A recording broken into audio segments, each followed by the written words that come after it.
Dalam menghadapi meningkatnya ancaman yang ditimbulkan oleh rudal hipersonik, negara-negara seperti Israel yang dikelilingi oleh negara-negara bermusuhan yang berupaya menghancurkannya, harus mengembangkan cara untuk mempertahankan diri dari serangan semacam itu.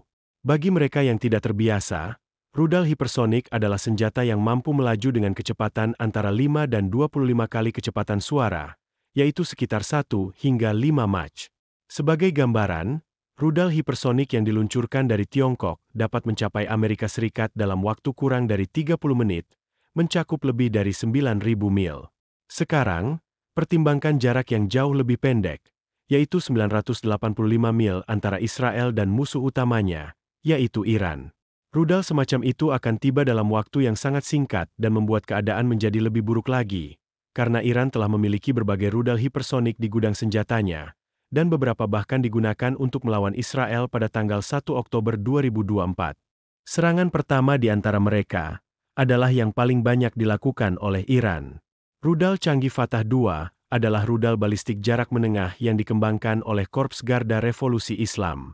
Yang membuat rudal ini sangat berbahaya adalah kemampuan manuver dan kecepatannya yang tinggi, sehingga bisa lolos dari sistem pertahanan rudal tradisional seperti Iron Dome. Taruhannya bahkan lebih tinggi lagi dengan laporan yang menyatakan bahwa Fatah II dapat dilengkapi untuk membawa hulu ledak nuklir jika Iran terus maju dengan ambisi nuklirnya. Kendaraan hipersonik Glide Fatah II menawarkan kemampuan manuver yang jauh lebih besar dibandingkan dengan rudal balistik tradisional yang mengikuti busur yang lebih dapat diprediksi, dengan perkiraan jangkauan operasional 1.400 km dan kecepatan melebihi Mach 13. Jika klaim Iran akurat, maka rudal tersebut dapat mencapai Israel dalam waktu kurang dari 11 menit setelah peluncurannya. Yang lebih memprihatinkan adalah bahwa Iran diyakini memiliki sekitar 3.000 rudal balistik hipersonik di gudang senjatanya. Perkiraan ini dibuat oleh Amerika 2,5 tahun yang lalu, yang berarti jumlahnya sekarang bisa lebih tinggi. Teheran kemungkinan telah menahan sebagian besar persediaannya untuk mempersiapkan kemungkinan perang skala penuh dengan Israel, karena ketegangan terus meningkat, meskipun ada ancaman serius yang ditimbulkan oleh rudal Fatah II Iran. Rakyat Israel tetap tidak terpengaruh dan percaya diri dengan kesiapan bangsanya selama 80 tahun terakhir. Israel telah bersiap menghadapi momen seperti ini, dan sebagai respons terhadap rudal hipersonik, mereka telah mengembangkan salah satu sistem pertahanan udara tercanggih di dunia yang disebut Arrow 3. Sistem ini sangat tepat dan canggih sehingga dapat diluncurkan keluar angkasa bahkan sebelum lintasan pasti rudal yang masuk diketahui, setelah target dan jalurnya diidentifikasi. Arrow 3 menggunakan nosel vektor dorongnya untuk menyesuaikan di tengah penerbangan, sehingga memungkinkan intersepsi. Arrow 3 atau Panah 3 adalah proyek bersama antara Israel dan Amerika Serikat yang dikembangkan oleh Israel Aerospace Industries dan Boeing, di bawah pengawasan Kementerian Pertahanan Israel dan Badan Pertahanan Rudal AS. Proyek ini dirancang untuk mencegat rudal balistik hipersonik selama fase penerbangan luar angkasa mereka, seperti rudal balistik antar benua yang membawa nuklir, kimia, biologi, atau hulu ledak konvensional. Sistem ini sangat efektif melawan ancaman jarak jauh, terutama ancaman yang membawa senjata pemusnah massal, bahkan berpotensi menghancurkan satelit yang mengorbit, menjadikan Israel salah satu dari sedikit negara yang mampu melakukan perang anti-satelit. Menurut Ketua Badan Antariksa Israel, Arrow 3 dapat berfungsi sebagai alat yang ampuh dalam pertahanan luar angkasa, yang semakin memperkuat kemampuan strategis. Israel, pada bulan Agustus 2008, bersama dengan negara Amerika Serikat, memulai pengembangan sistem Arrow 3 dengan tujuan mencapai rasio pembunuhan sekitar 99%, yang belum pernah terjadi sebelumnya. Inisiatif ini didorong oleh studi tahun 2007 yang menguraikan perlunya komponen pertahanan rudal tingkat atas untuk meningkatkan arsitektur pertahanan rudal balistik Israel yang sudah ada. Kemajuan berlangsung cepat, dan pada tanggal 25 Februari 2013, uji terbang pertama Arrow 3 yang berhasil berlangsung di Pangkalan Udara Palmachim. Pengujian tersebut menilai kendali rudal dan kinerja mesin dengan luar biasa. Rudal tersebut mencapai kecepatan hipersonik dan mencapai ketinggian 100 km saat memasuki ruang angkasa. Selama pengujian, rudal tersebut mengikuti berbagai objek, termasuk bintang, saat ia naik lebih jauh keluar angkasa, menunjukkan kemampuannya untuk melacak target. Pada tanggal 3 Januari 2014, tes sukses lainnya dilakukan, di mana Arrow 3 memasuki ruang angkasa lagi dan mendemonstrasikan manuver tingkat lanjut sebagai respons terhadap simulasi ancaman rudal musuh. Interceptor menggunakan dua mesinnya. Yang pertama mendorongnya keluar angkasa, sementara yang kedua mengaktifkannya untuk melakukan manuver yang kompleks. Uji kritis ini membuktikan bahwa Arrow 3 mampu mencegat rudal balistik hipersonik yang bermanuver, memperkuat perannya sebagai sistem pertahanan utama terhadap ancaman rudal modern. Metode intersepsi eksoatmosfer Arrow 3 adalah desain canggih yang menampilkan dua interceptor dua tahap, seperti pendahulunya Arrow 2. Namun, dengan perbedaan utama, Arrow 3 bergantung sepenuhnya pada teknologi hit to kill. Tidak seperti kebanyakan kendaraan pembunuh yang menggunakan propulsi cair atau gas. Sistem Israel didukung oleh motor roket padat yang dilengkapi dengan nosel vektor dorong. Sistem propulsi padat ini menawarkan solusi yang lebih sederhana dan hemat biaya, tanpa mengorbankan presisi. Yang membedakan Arrow 3 adalah gimbal seeker yang menyediakan cakupan hemisfer, memungkinkan kendaraan untuk melacak dan menyerang target dari berbagai sudut.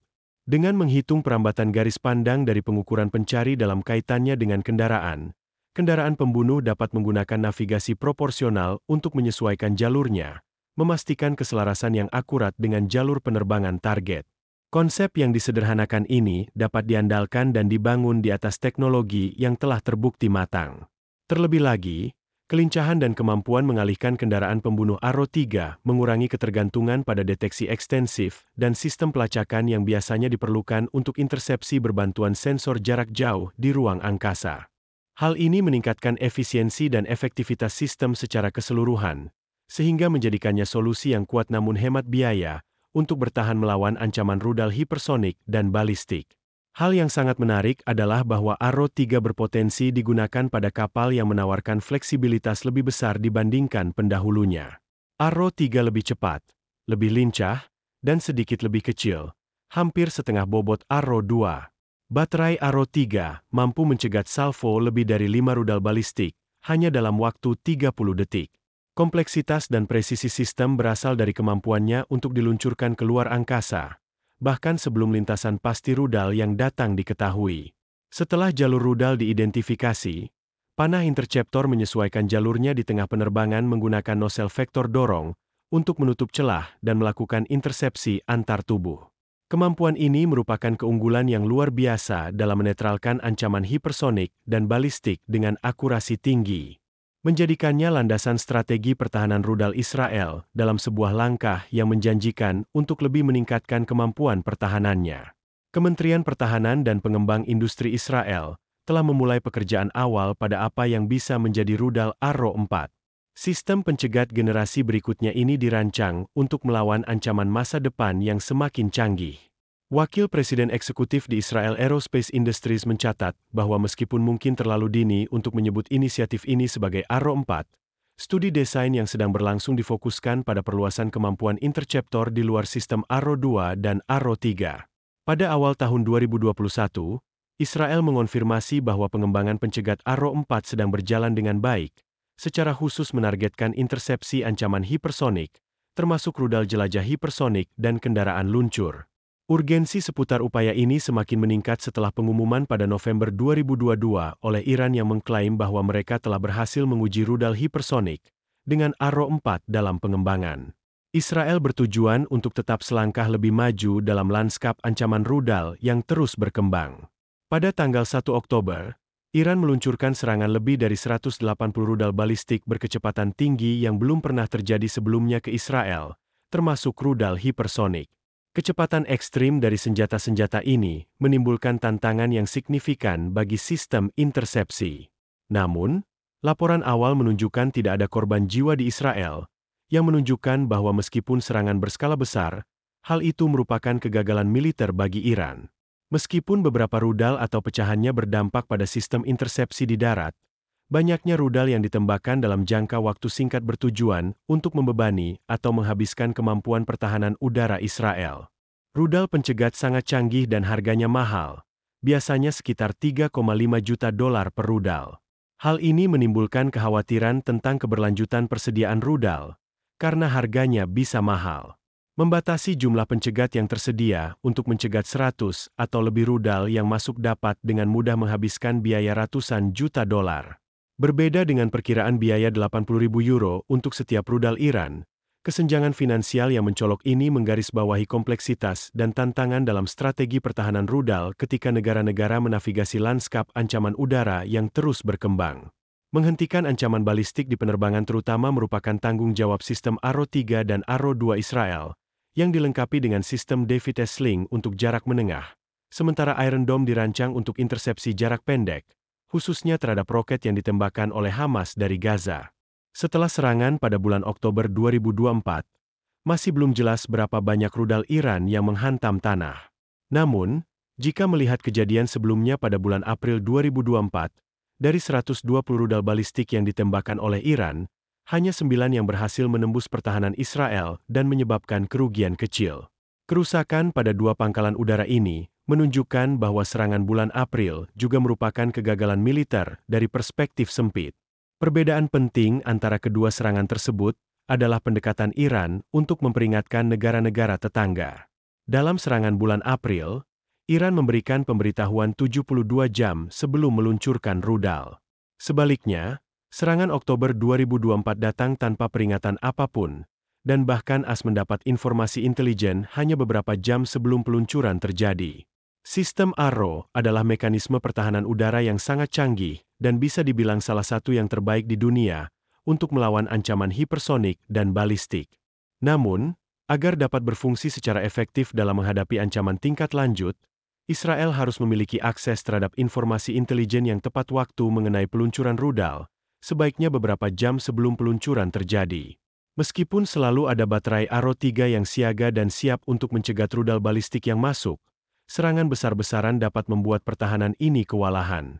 Jika sejumlah besar rudal diluncurkan secara bersamaan, hanya mengandalkan sistem Arrow 3 mungkin tidak cukup efisien. Selain itu, pengorganisasian baterai tambahan dapat menjadi proses yang memakan waktu dan seringkali memakan waktu lebih dari 8 menit. Hal ini merupakan kekhawatiran yang kritis, terutama karena rudal yang diluncurkan dari Iran dapat mencapai Israel tepat di bawah jangka waktu tersebut. Oleh karena itu, intelijen yang tepat waktu dan akurat sangat penting untuk memastikan bahwa Israel dapat membangun pertahanan yang efektif terhadap ancaman rudal apapun yang masuk. Terima kasih, teman-teman, telah menonton. Kami sangat ingin mendengar pendapat kalian tentang sistem Arrow Israel ini. Silakan tinggalkan komentar di bawah dan bagikan pandangan kalian. Sampai jumpa di video berikutnya.